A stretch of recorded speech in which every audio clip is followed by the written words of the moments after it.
phòng buôn miền muộn hết sân lùng đom sản cu tim cu nom chẳng hồ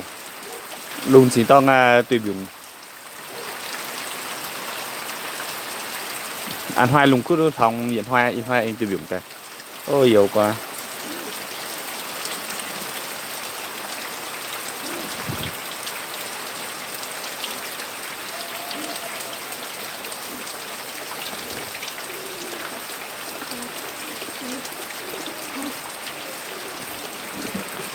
in hoài lùng tùy biểu em mình chấp linh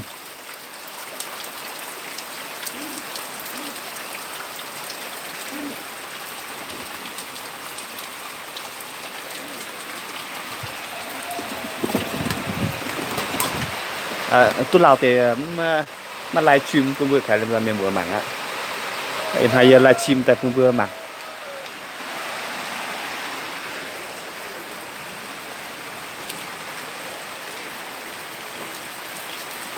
in hai lùng tiêu dùng hả nhé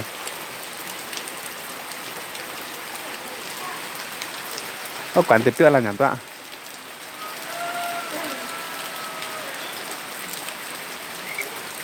đó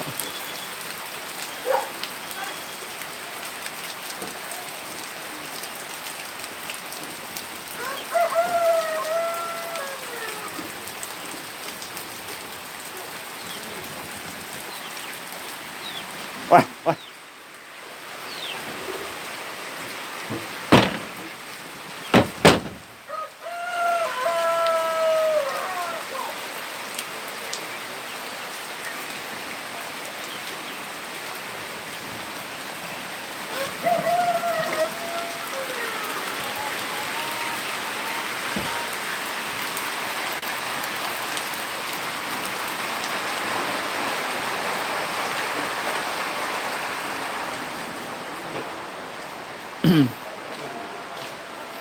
mà hai nhiều món rất nhiều like cặn tiêu like phải nhìn tươi rồi phải nhìn tươi thật rồi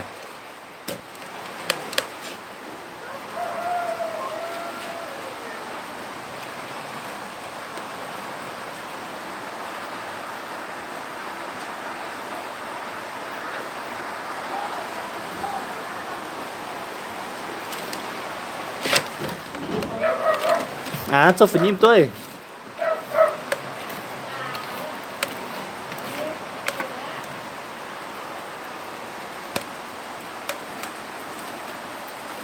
hai từ biển thô you better hit the chiều hàng chía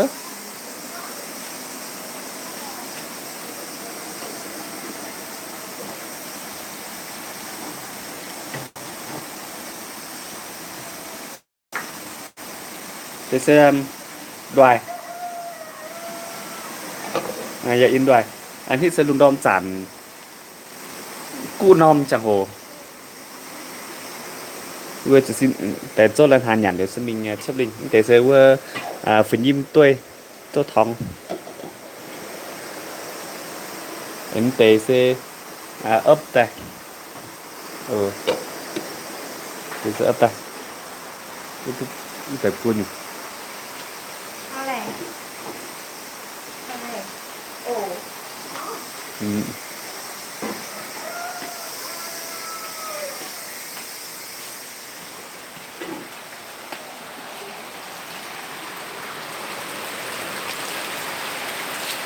này hố in hai lùng từ dùng hả nhé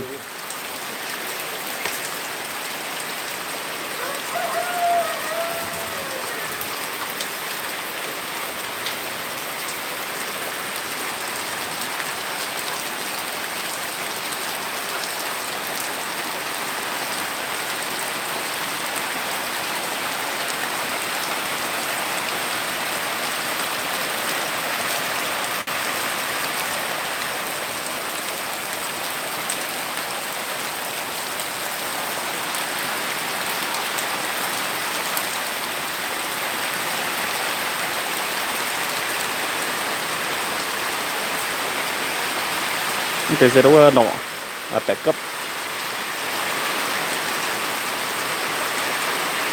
nhưng tuyệt vời ta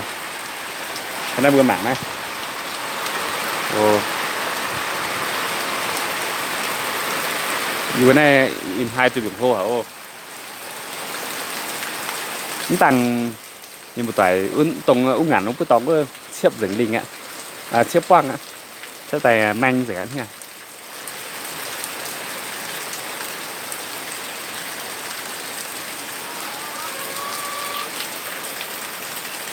này in hai tuyệt vời khô hả nhỉ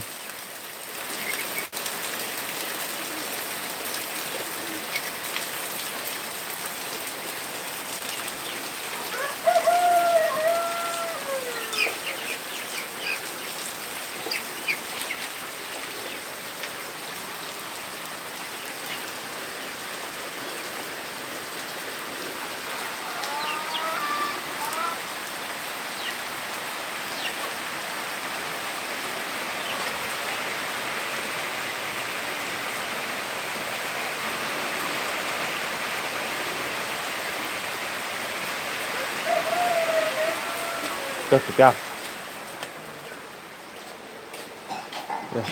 tê cứ thả nè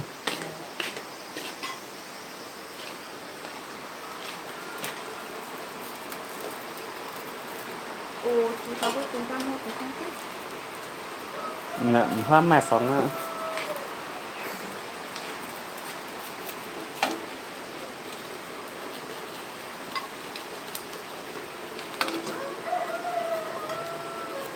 Chú tao có chiều tao một cái con thích. cái mẹ kia nữa nó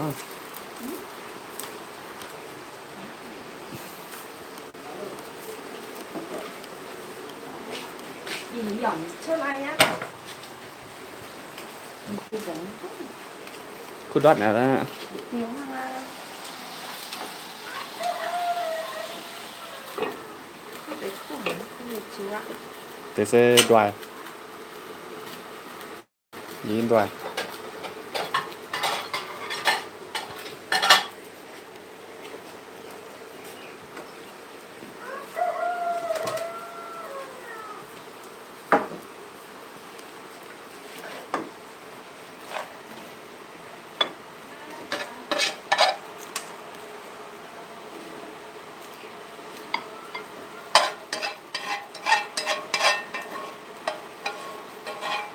này phải nó cho tất cả mang à Chú sẽ cho cái kim vào phải nhầm chứ không. Xưa phải may. pin sẽ nhầm xí á Nhìn may nhá. 꼬미야, 뭐 먹여 꼬미? 선택 된다 이거.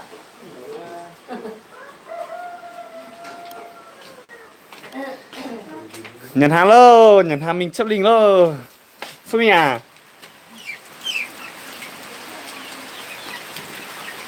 tôi dùng hả ngắm từ che này cái cảnh cùng lùng là tôi dùng hả đã làm thoáng rồi nay giờ phần xuống chiếu tiết tiền ổi ý bữa nay sẽ lùng đom sàn phần xuống chiếu tiết tiền tập trung bữa miền mùa mạng dẻo thằng hiện tổng này nom chặt hổ này giờ bữa miền mùa như yếm bẻ nom tòng như hoa nhiệt cuộn là sân hít sớm p nom chặt hổ chia tiết tiền ý bữa nay sẽ cu nom chặt hổ chia lùng đom sàn chuẩn bị nhàn liền hàng như vậy mình chấp linh mình thành miền mùa chấp linh in hoa này như bữa yếm mình thành như bữa như dầu tía ở bữa miền mùa hát là mảng như bữa hoa trồng má dẻo ta mảng như bia nhiệt lai ồ sao nó bự nhẹ bia ồ lấy xin bữa miền mùa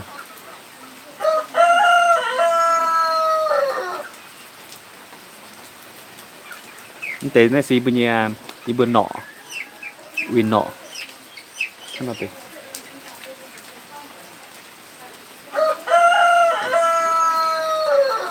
khoan là sẽ tao bữa hiểu tao sẽ còng tia